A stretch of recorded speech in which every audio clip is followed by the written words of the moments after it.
Καλημέρα σας παιδιά. Σήμερα θα κάνουμε ένα βιντεάκι για τους top 5 αντίπους τα Χριστούγεννα. Και πάμε! Ο κανονικός. Για μια πουτάνα του Ιουδίνατα. Ποιος τι βάλατε το ξυπνητήρι? Να μην τον τώρα. Σουι! Τι μέρα είναι?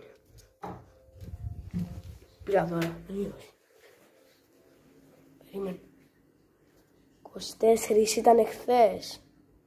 Οπότε σήμερα είναι Χριστούγεννα. Είναι Χριστούγεννα. Θα σμίξουμε χαρές. Σάικ. Σιγά μην κάνω τίποτα από αυτά. Τέλος πάντων. Αντίο.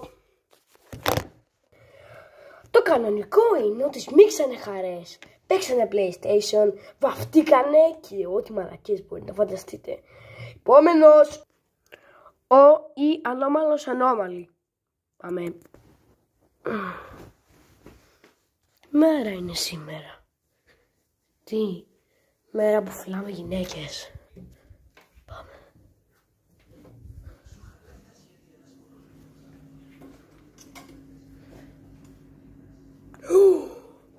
25 Δεκεμβρίου.